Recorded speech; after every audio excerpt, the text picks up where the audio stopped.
What's going on, everyone? So, one of my biggest concerns in the Minnesota matchup was the physicality of Minnesota. Many of you may be familiar and remember when I said I didn't like the idea of playing Minnesota. I wanted to play the Warriors. I understand people felt very differently. A lot of people felt very differently. I just thought Minnesota's physicality could pose a problem for the Lakers. And you saw that be the issue in game one, where the Warriors, you're not worried about their physicality. You know what they want to do and the one way that they're going to beat you.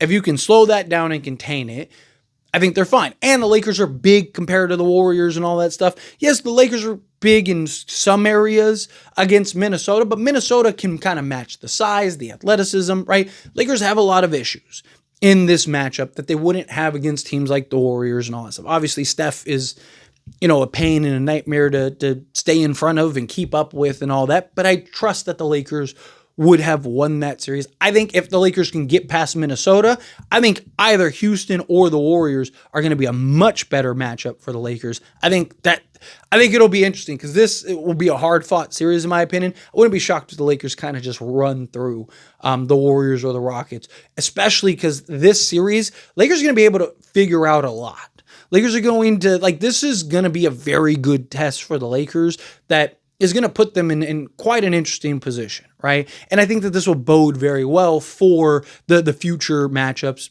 again, assuming the Lakers get there. But you got to get through Minnesota first.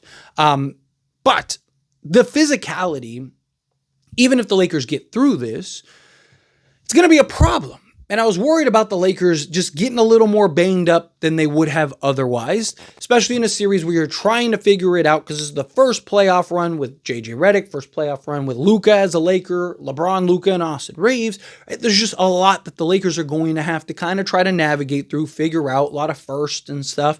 And now you're playing just a very physical, imposing team that is one of the bigger teams, one of the more physical teams in the entire playoffs, right?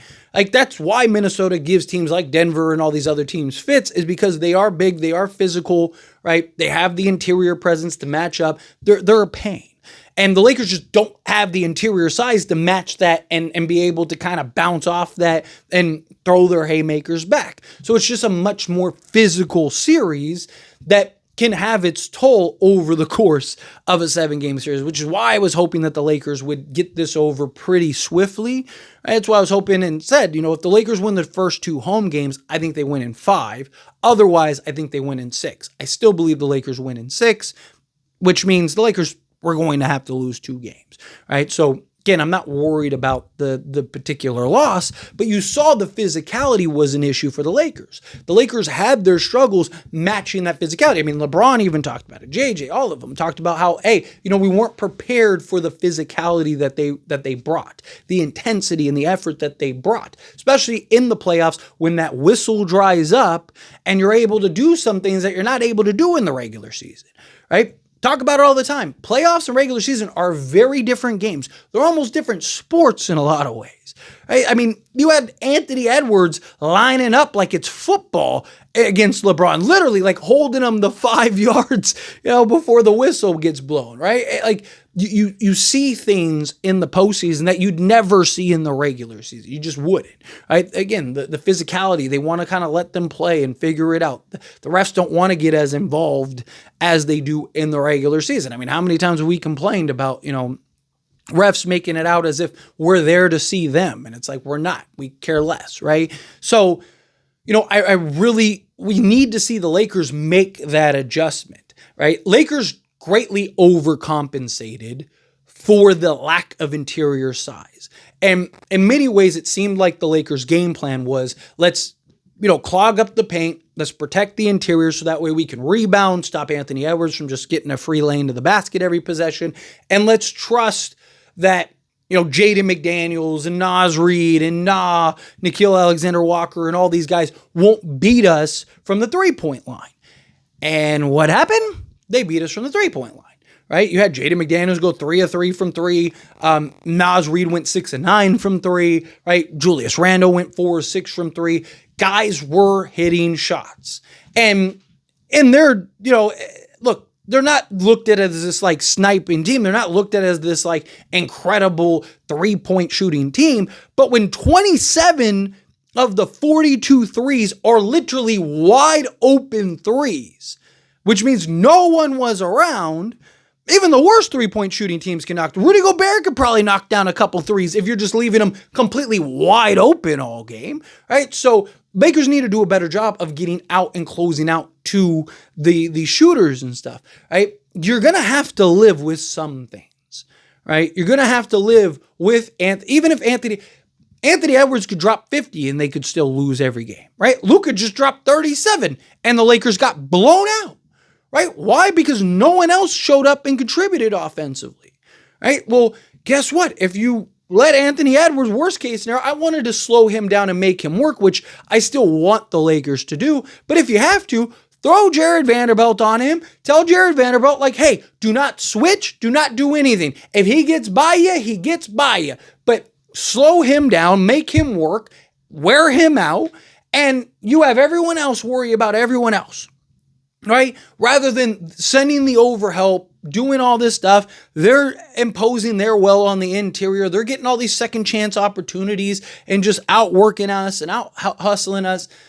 Lakers are not good enough, and they have too many holes to be getting outworked, out physicaled, out muscled, all of these things, right? Out physicaled wasn't the right term, but you get my point, right? Like, Lakers aren't this team that is just better than everybody. And it's like, hey, we have all these holes. It doesn't matter. It's irrelevant. We're Lakers in 3, right? Like, it's like Lakers can beat anybody, right? But as many arguments as you can make for the Lakers to win against any of these teams, you can make the same arguments for the Lakers to lose to these teams. And in particular, Minnesota, I was worried about that matchup in particular. I still believe the Lakers would win it. I still, even right now, as it stands, I believe that the Lakers will win it, right? But I do think their physicality may end up being an issue. Now, again, you have guys like LeBron and Luka who can be physical, and Dorian Finney-Smith and Rui Hachimura and Jared Vanderbilt, right? You have guys that can match up and be physical, right? But you have to match their intensity as well as their physicality. You got to be able to hit shots. You got to do things the right way. And so, again, I have my concerns still, but I do believe the Lakers have the things necessary to right the ships and get everything in order. It's just, will they actually do it? But now, it's a long series. You have to win game 2. I mean, it's that simple. But anyway, as always, this is a discussion. Pass question on you. Let me know your thoughts and opinions down in the comments below. What do you think? Feel what are your thoughts? Agree with me? Disagree with me? Kind of mixed in the middle. However you feel, whatever your thoughts are. Either way, I'd love to hear it. So let me know down in the comments below. That being said, if you haven't liked this video, hit that like button. Helps me out. So we enjoy these types of videos, and I truly appreciate it. Not subscribe channel, hit that subscribe button. Turn on the bell notifications. Appreciate y'all. See you in the next one. Thank you.